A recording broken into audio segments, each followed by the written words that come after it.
We're going into week 2, and Ronde's back, and I am back. It's Ronde and Tiki, SuperBook Sports. Ronde last week was interesting. This is why I say you have to play in the preseason. I hate the fact that so many teams suck on week 1, including my New York Giants, who got absolutely destroyed by the Dallas Cowboys. I hate week 1 because it's basically the preseason game for a lot of these teams. And we'll talk about some of these other teams, including the Bengals and others, the Bills, who were just abysmal. But the news of the day, really probably of the week, and maybe in New York of the year, Aaron Rodgers down with the Achilles. We were watching it. You called it right away. I thought it was a midfoot sprain. You said that's an Achilles. On further review, I agreed. He's done for the year, man. This severely affects what everybody, including myself and you and every other Jet fan, thought about the Jets this year. Well, you gave me a lot to unpack there, dude. First, you're talking about preseason, and this week 1 sucks. And you're talking about Aaron Rodgers. Like, which one do you want me to go to? But I can go. Actually, I can say both of those in one sentence. Look, this changes everything. And for all of you that are Disney fans of what's the Dragon Riders, guys always like, this changes everything. Well, yes, it does change everything. I'm blanking on a kid's name, but anyways, yeah. Where do they go from here? The worst part about this injury for me, for the New York Jets, is that we watched Hard Knocks for a month, and the interaction with his teammates, him and Sauce Gardner have a secret handshake. Him being more personable, finding a way to make people that probably don't like him actually like him. And then you get the most Jets thing ever on the 4th play of the game, and he tears his Achilles.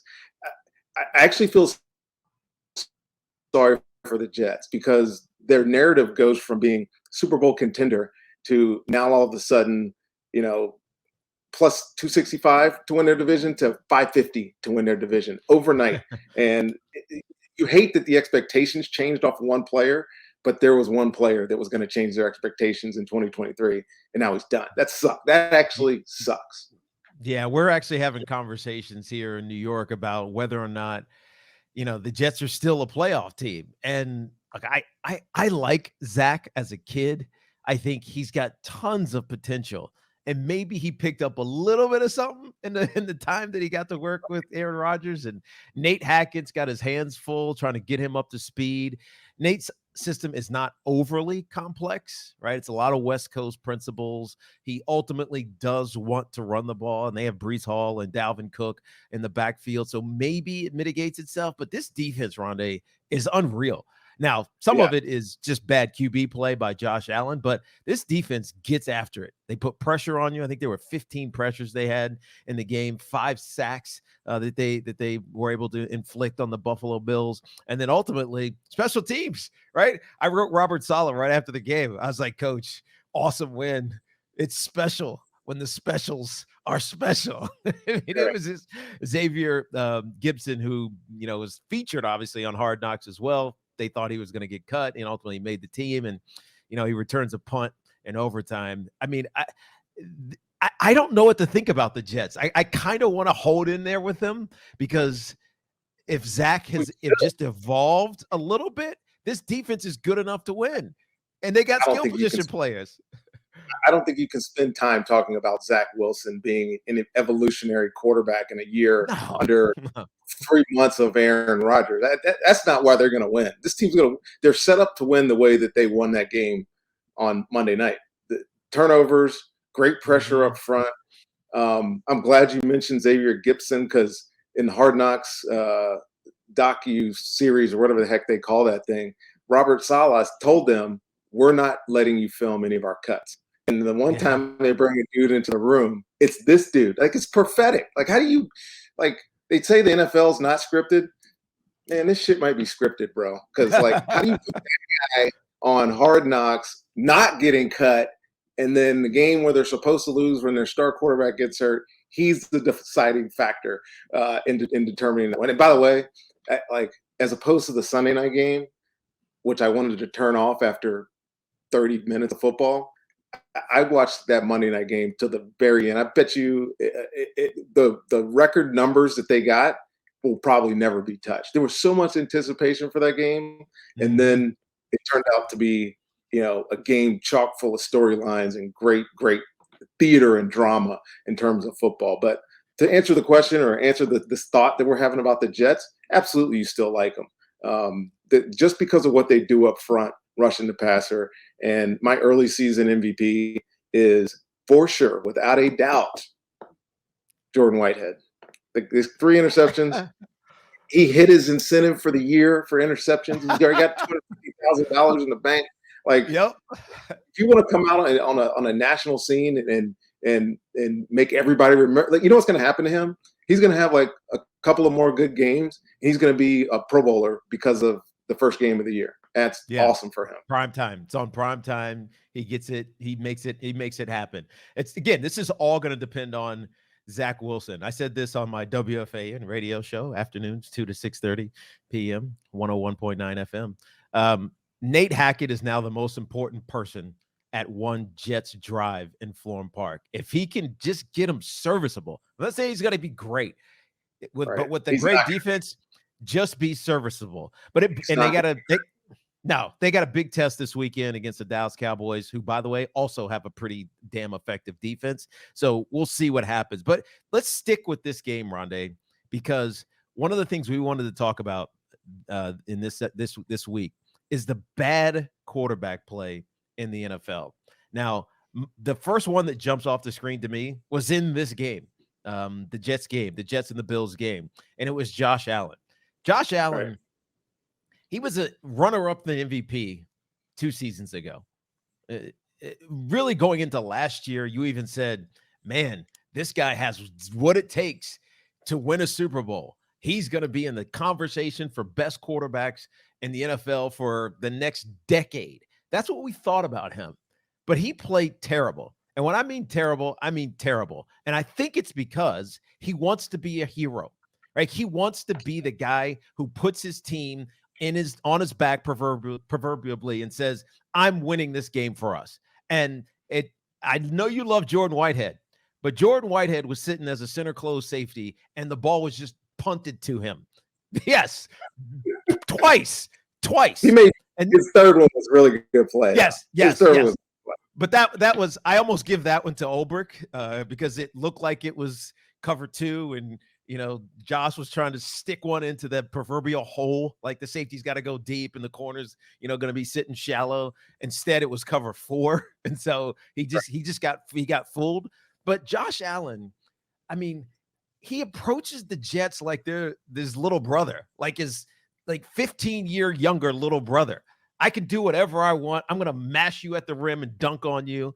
I'm going to run around you on the football field. I'm going to throw ill-advised deep balls 45 yards downfield because I think that my wide receiver is better than your DB, even though there's a safety sitting right in the middle of the field whose job is to take that away. Right.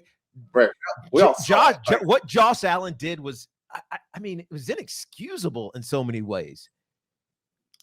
It's irresponsible is what it is. Because when you have the ball in your hands, you hold the hopes and dreams of the entire franchise every time you touch the ball, every single time. I mean, you know this. You fumbled a lot when you were younger in your career. You're holding hopes and dreams of the team in your hands, right? Like, if there's one thing that a 50-year guy, franchise quarterback, one of the highest pays in the league should know is that it's not all about you.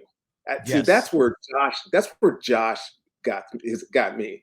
I'm starting to believe in him less and less because it's always got to be about him. It's always got to be Superman.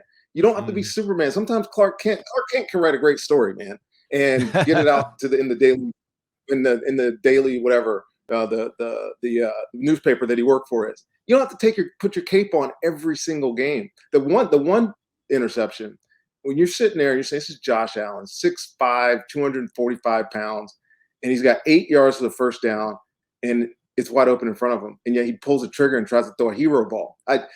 He can't help himself. And that's the most frustrating thing about watching great players play poorly You can't help. You're doing things that are easily preventable. The things that make you great, you're choosing not to do them. And it's just starting to drive me crazy watching this guy do this week in and week out now, because we saw the same thing at the end of last year. And if you start the game, Monday Night Football, chance to, dominate a team when they're down, kick the kid when he's down, like he could have done with the Jets when they lost Aaron Rodgers, and yet he gives them the football game. He himself lost that football game. No, of course. From the 2 interceptions, the last one again to Jordan Whitehead, that was actually a really good play by Jordan Whitehead. But also the fumbled snap, instead of just falling on it, he tries to pick it back up, runs to his own guy, gets crushed by Clemens, and fumbles, recovered by Quinnen Williams. So I mean, all of this was on him. And I wonder, Ronde. Now I'm not even wondering. I know this to be fact. He misses Brian Daboll. And he misses Brian Daboll, who is now the head coach of the New York Giants, because what Brian Daboll did in collaboration with Ken Dorsey, his now offensive coordinator, was be yin and yang, right? Good cop, bad cop. That's how that worked. That's how that dynamic worked up in Buffalo. And we know who Brian Daboll is. He is accountability. You got to earn your everything. You want to get snaps, you got to earn it. And there's a discipline that is lacking now that Brian Daboll is the head coach of the Giants, and it's just Ken Dorsey. Who is Ken Dorsey? Ken Dorsey's that guy who's just little details, every little thing. Why did your step? Why did you step this way? Why did you do this? Why did you call the play like that? Why did you make this decision? But he needs that other side of it, and he doesn't have it. It showed last year, his first year without Brian Daboll, and it showed in a very ugly fashion in week 1 on Monday night in prime time. And we all saw it. That's the problem. He's going to have to play great for us to forget about how poorly he played in week 1. But he wasn't the only one, Ron. There was a lot of other quarterbacks that were bad in week 1. There's plenty more that we can talk about. And the one, my least valuable player in week 1, Joe Burrow. And we can talk about that when we come back from the other side, on the other side of the break, because we got a lot to talk about Joe Burrow. Yeah, Joe Burrow was off. Let's put it that way. Preseason, it means something. Why bet with the big boys this football season? Instead, try your hand with the local book. That's SuperBook Sports this fall. SuperBook Sports is the book next door. Just a dedicated team with the best odds makers in Las Vegas, making sure you get the best prices and parlays anywhere. And now SuperBook will give you a bonus of up to $250 when you sign up and wager on the same day using the promo code TIKI. The promo code is TIKI. I left that out intentionally. Tiki. Okay, you could actually use Tiki or Ronde. So bet with the best. Use promo code Tiki or Ronde this football season with SuperBook Sports. Visit superbook.com for terms and conditions. You got a gambling problem? Call 1-800-GAMBLER. What's up, ladies and gentlemen and children that are friends of Hiccup? If you're Jets fans, you know what I'm talking about. Everything has changed.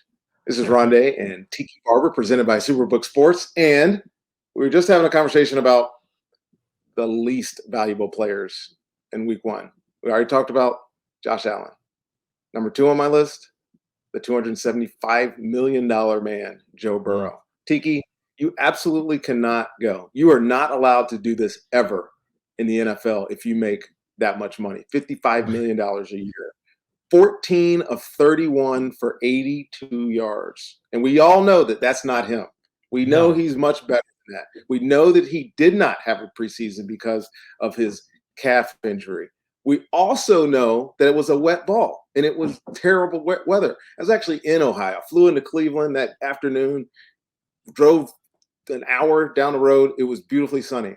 Over top of the Cleveland Browns Stadium was miserable, and it truly affected the way Joe Burrow played. But one game, right? It's week 1. You can always just say it's one game. But to me, you are not allowed. Joe Burrow is not allowed to have a game like he had on Sunday. In fact, it was so bad that I was listening to it in the car on the way to Central Ohio when I was driving, and I fell asleep. It was such a bad. It was a terrible terrible game. Not that was your a good, guy. it was a good game if you were a Browns fan because they got after his ass. It wasn't even good for a Browns fan. I mean, it was boring. It was just a boring football game. No, but I'm just saying they blew him out. So if you're a Browns fan, you felt confident in yourself, 24-3 over the hated rival Cincinnati Bengals. But I will excuse Joe Burrow. Here's why. He didn't play in the preseason because of a pre-existing, apparently, calf injury that he hurt. I think it was like the first week of training camp. I remember him going down. Everybody was nervous about it. There was an Achilles or something. It was just a calf injury, but he didn't practice, and he certainly didn't play in the preseason. You mentioned this storm. It was not in the forecast. Now, is it on Brian Callahan, their offensive coordinator, and Zach Taylor, or other offensive mind there, to adjust what you're going to do? And so instead of throwing it as many times ineffectively as Joe Burrow was, maybe turn around and hand it off to your Pro Bowl running back, Joe Mixon, who only had 13 carries, and he made some good plays on those 13 carries. But to me, Joe Burrow, without any work in the preseason, I know he shouldn't have to have get right time with T. Higgins and Jamar Chase and Tyler Boyd. Like, he shouldn't have to. He should be able to just flip the switch. But I'm sick of people saying that you can just flip the switch in the NFL. Why? Because there's another team on the other side who's trying to kick your ass, right? And so it's not as easy as people like to make it seem to just show up and be great. And especially when the conditions come out of nowhere. I think that's important, because they were not game planning to be mutters. You know who can just switch to be mutters, because that's what they do, is the Cleveland Browns. And they turned around and they handed it off to Nick Chubb, and he ground out over 100 yards, and they dominated them. Right. You know what all that sounds like to me? Excuses and explanations. Excuses and explanations. You know what excuses and explanations are? Tools of incompetence. If you're a competent quarterback, coach, whatever, you don't ever have excuses. I can't buy the weather. Freaking our boy Deshaun Watson threw for 154 yards. He didn't look great, but he also put up 24 points. So this is a team that we're expecting to be in the AFC Championship game, the Cincinnati Bengals. And to have a week one performance like that, to me, it gives me pause. Like, every year is different, right? We know that every year you can't build off of what happened the year before. And knowing how much talent that team has, I'll still stick by what I said earlier. This can't happen. It just cannot happen, especially against a division foe that you've known that you're going to be playing for a month. It's different than that you could prepare for a month for this first game, and to have that performance in your first week of the NFL year, to me, it's just unacceptable. And you could actually see the only person that was worse. The only person that was worse, rating-wise, was your boy, Daniel Jones, on week one. And that was – can we not even talk about the Giants? No, I'm refusing. I'm just excusing that as their preseason game, just like I'm excusing Joe Burrow to an extent. It was their preseason game. I actually have the Cincinnati Bengals this weekend for CBS, calling it with Matt Ryan and Andrew Catalon, the Baltimore Ravens and the Cincinnati Bengals. Now, the Ravens – I mean, they destroyed the Houston Texans, but that's only because the Texans are a young team. C.J. Stroud's a young quarterback. Patrick Queen and Roquan Smith just got after him. That defense was aggressive. They suffered a lot of injuries, Baltimore did. But this game, I expect to be now two teams that have, jacked up the engine and are going to get back on track. So it's not going to be the ugly slop fest that we saw in week one. Baltimore didn't play great, but at least they came away with the victory. The Cincinnati Bengals, they need a rebound, serious rebound. Do you like early division games? No, I don't. I don't, because there's a built-in familiarity, and like you don't have time to like figure out who you are as a team and change what you do. And so I remember playing the Eagles all the time, and Jeremiah Trotter would just guess. Like he didn't know what we were trying to do, but he would just guess because he was so familiar with us that half the time he was successful. And so like Right. he's blowing up plays. And I can respect if someone like reads and reacts and like makes a play. But if you're just guessing and you're blowing up a play, like Right. it drives me crazy. And you only get that in division play because there's such Right. an understanding of what you want to do. And John Harbaugh's been there forever, so everybody knows what he's trying to do. But it's different for them, right? They have two now college coordinators, right? Todd Monken, who was back-to-back national champion with the Georgia Bulldogs. He's their offensive coordinator. Apparently, Lamar had an affinity for him. McDonald, their defensive coordinator, I can't remember what his first name is. McDonald, Todd, I think. On the other side, the defense, he was in Michigan. He was Jim Harbaugh's defensive coordinator when they got to the college football playoff for the first time. So the Baltimore Ravens, despite having one of the longest tenured head coaches in the NFL, are kind of taking on this college feel a little bit. So it may be a little bit different than what Cincinnati's used to. Mike McDonald is his name. But to your point, or to the point we were making, there were 7 division games last week. It's Carolina, Atlanta, Cincinnati at Cleveland, Jacksonville at Indy. What was the other one? Green Bay, Chicago, and Dallas, New York, and then Buffalo, New York. So 7 division games. Like Denver Raiders too. Oh yeah, Denver Raiders. Forgot about that. Las Vegas versus at Denver. So I feel like if you lose a division game week 1, you're chasing the entire time. Like you have to win 2 more division games to get yourself back on track. And I don't know if that's always in the frontal cortex of players because they're just week to week. But like when you're looking at it from afar, that's what I see. I see early division losses as now you need at least 2 games to get back to where you can possibly be favored in your division again, which is I mean it adds to the intrigue. Obviously, I think it's part of what the NFL schedule makers do. They had some big name games in week 1. It's why the viewing this week or last week was the most ever. It was pretty awesome to watch football. All right, so we talked about the least valuable players. What about the most valuable players from week 1? How about let's talk about the surprise teams first of all, because there was a couple, and you called one game, the Bucs at Minnesota. But how about the Los Angeles Rams, who everybody expected to be the dumpsters of the NFC West, go out and just spank Seattle defensively. They didn't have 100 yards rushing or passing. Seattle didn't. And this is a team that let go on defense. Everybody. Complete redo. I don't know who's playing in the secondary for Raheem Morris, their defensive coordinator right now, but they held Geno Smith to under 100 yards passing. And 95 yards. They had 85 yards rushing. Right. Like that's different. And so their expectations, the expectations of those surprise teams, and let's classify them as the Bucs, the Rams, and the Jets. So those expectations change for you in any way? A little bit. Mainly, so I didn't know I knew the Bucs defense was good. I didn't know how good they would be. Now, Kirk Cousins was it's weird because he threw for 344 yards. So you go look at his stat line, save the touchdown interception stuff, and you're like, man, he crushed it.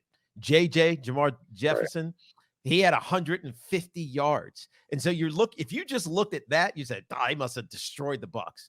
But the problem is he threw 2 interceptions and fumbled a football. And so the Tampa Bay Buccaneers should have been blown out in this game in the first half. Instead, it was tied, right? And you look at you look at the team and you're like, how is this possible?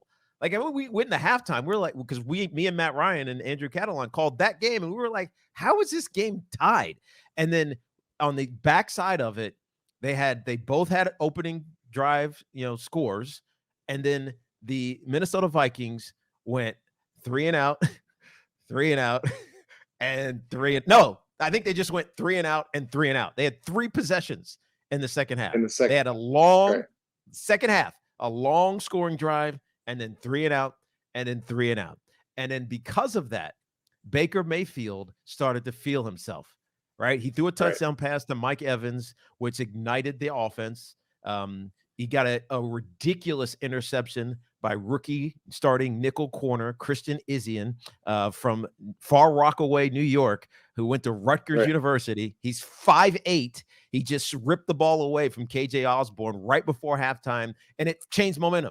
Buck score, interception, going into halftime. Momentum is fully on the Buccaneers. They come out, they have a scoring drive, and then when it mattered most, this is what surprised me, because I had no idea what to expect from Baker. No idea. I had this. He's either going to be great, he's going to be terrible.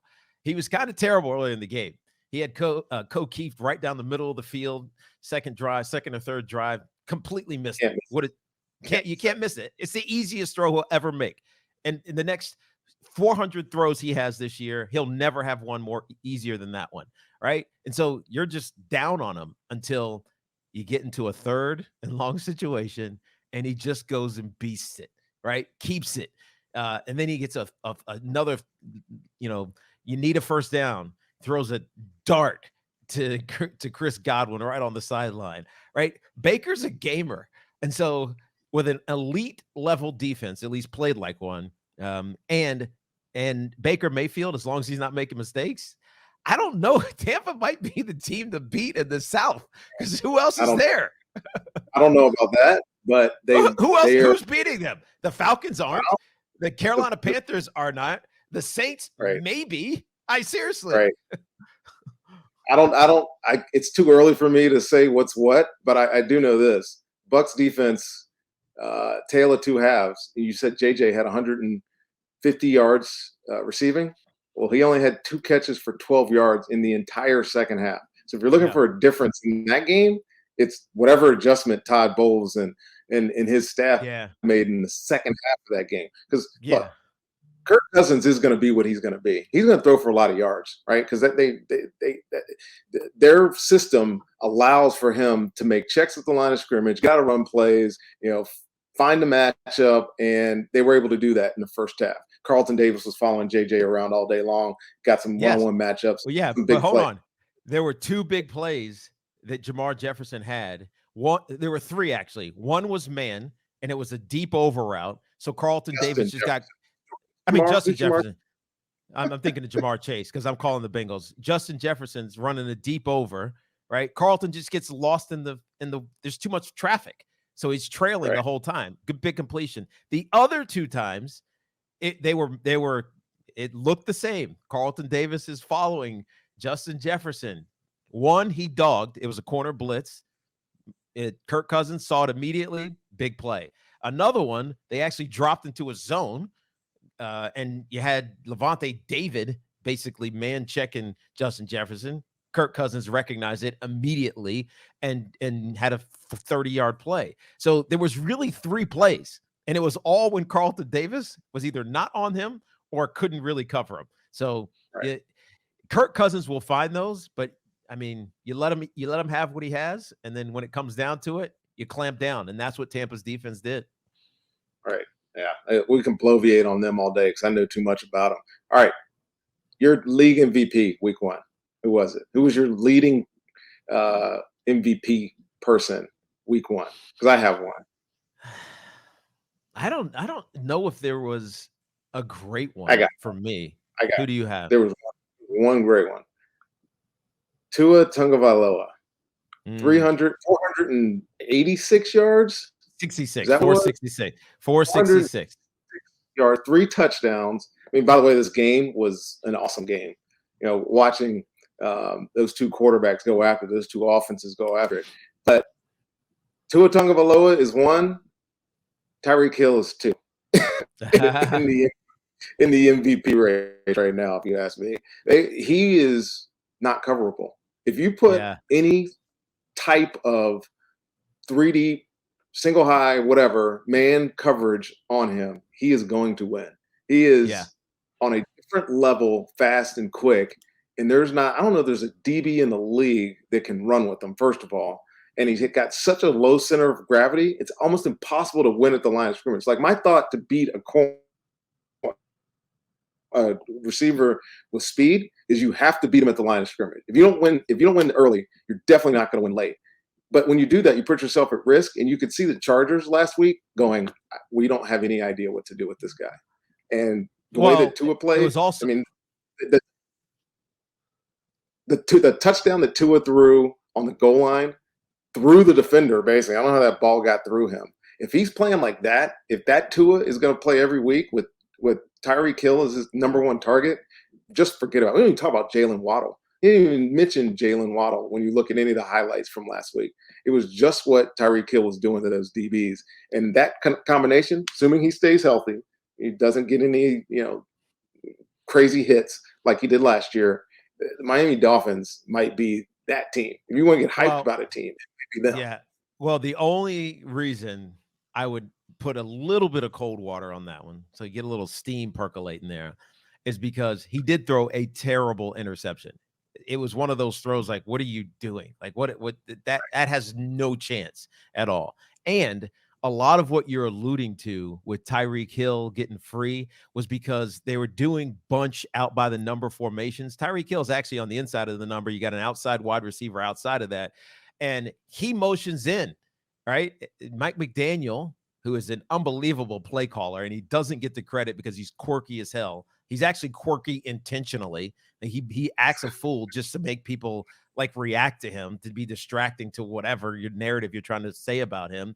He knows it's man. He takes that outside receiver, motions him across the formation, and so now whoever's on Tyreek Hill is trying to cover Tyreek Hill in man coverage when he's got nothing but sideline. Like, it's not like he's jammed up against a sideline and you got a go route. He's going to step out of bounds. You can use the sideline. The sideline's not your friend in that dynamic. And so what happens? Tua sees it. I don't even know if it's a play call. Tua sees it. Tyreek Hill adjusts to it. They just run goes, right? This is college football, right? In college, you watch University of Alabama, when you'd get a zero dog or a zero blitz or something like that, guess what the adjustment was? It wasn't a hitch or an out. It was go, run a go route.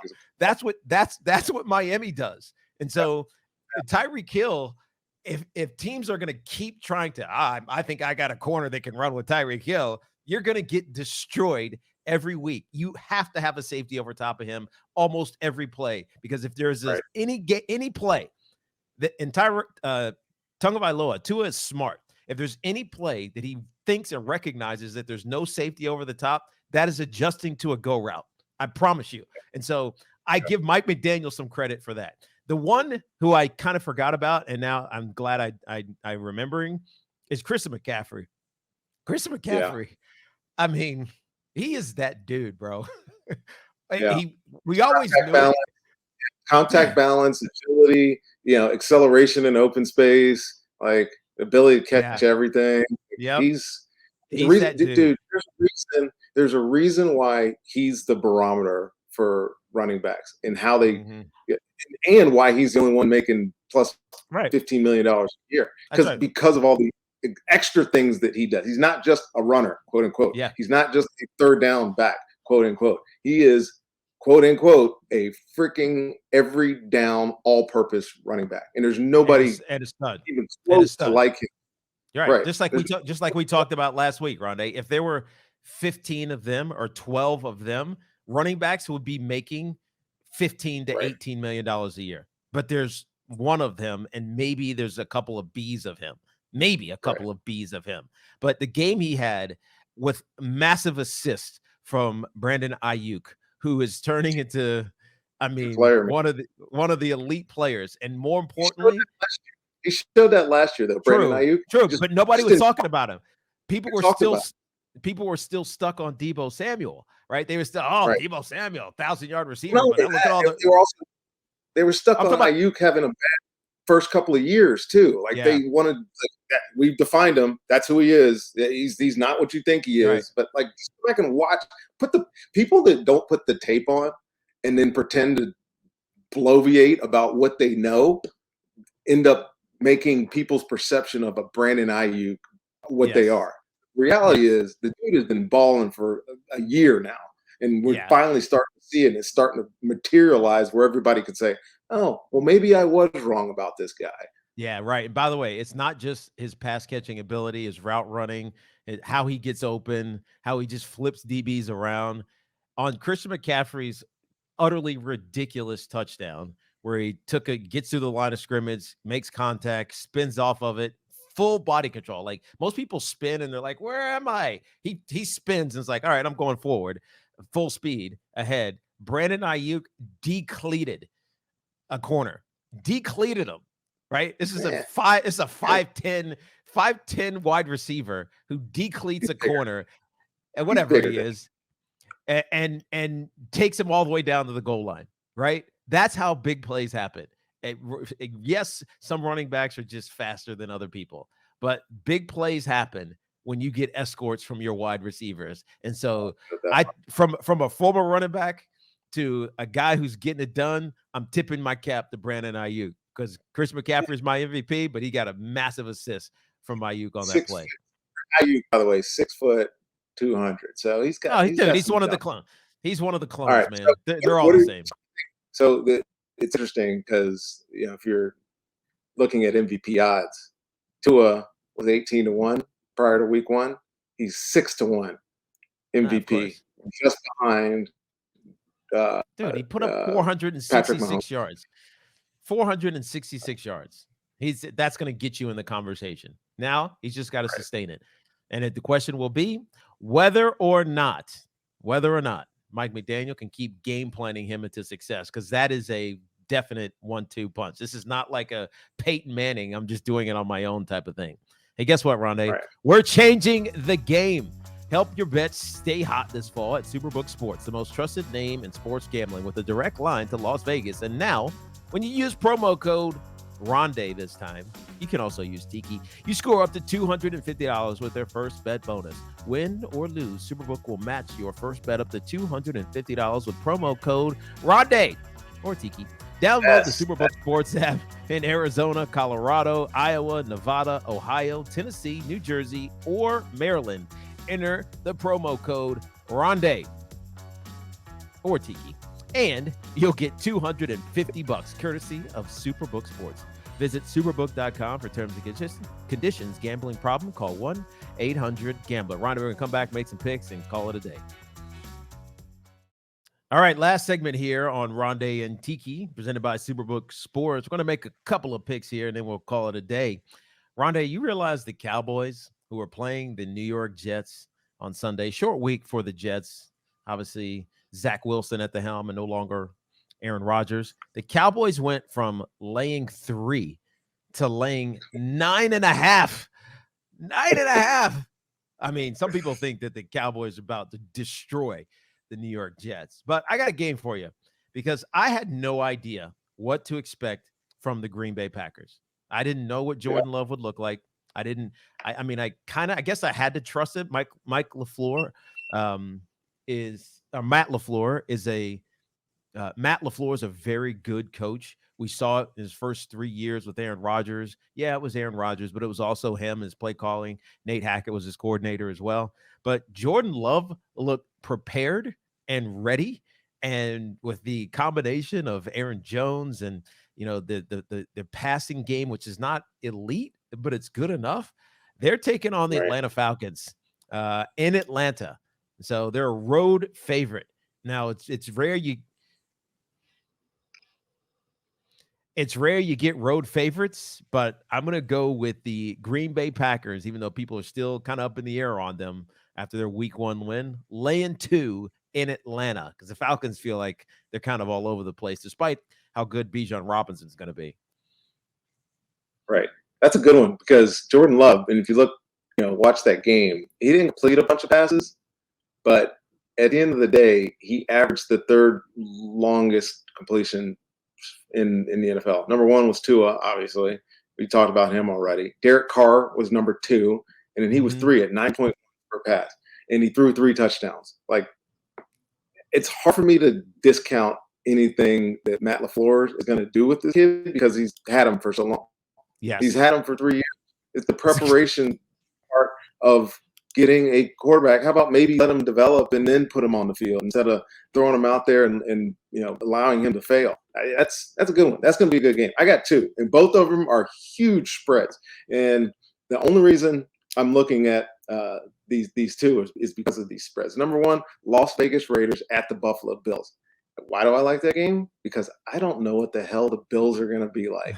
If they go out and play the way they played last week, especially quarterback, 9.5 is looking pretty dang good because the Raiders found a way to win a tough game last week, right? And we know what Jimmy G is. He's not going to be great. He's not going to, light it up. But if they did last week, he doesn't have to.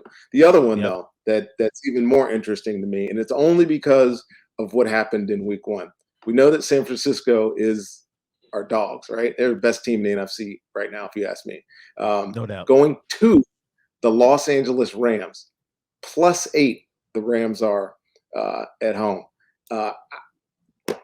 If their defense can play like they played week one, +8 is pretty tasty to me.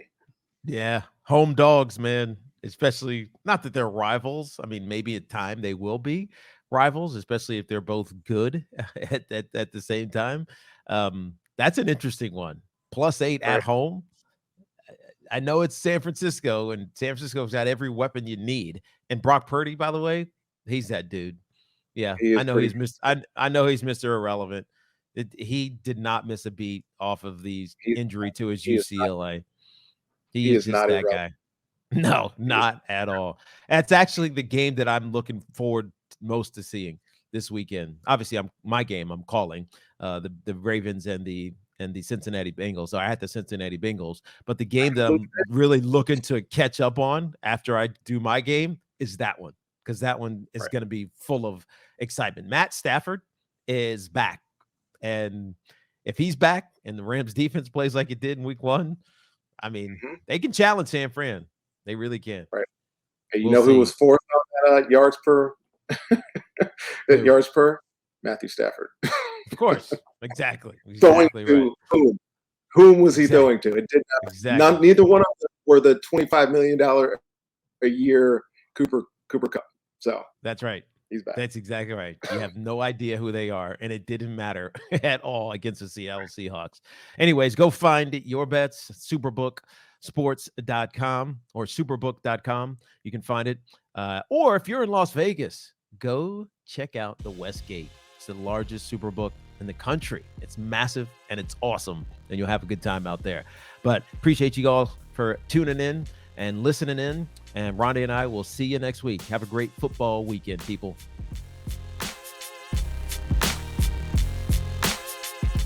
The Ronde and Tiki Podcast is produced by SuperBook Sports. Gambling problem?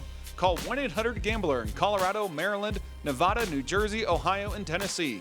In Iowa, call 1-800-BETS-OFF or visit 800betsoff.org. In Arizona, call 1-800-NEXT-STEP or text NEXT STEP to 53342.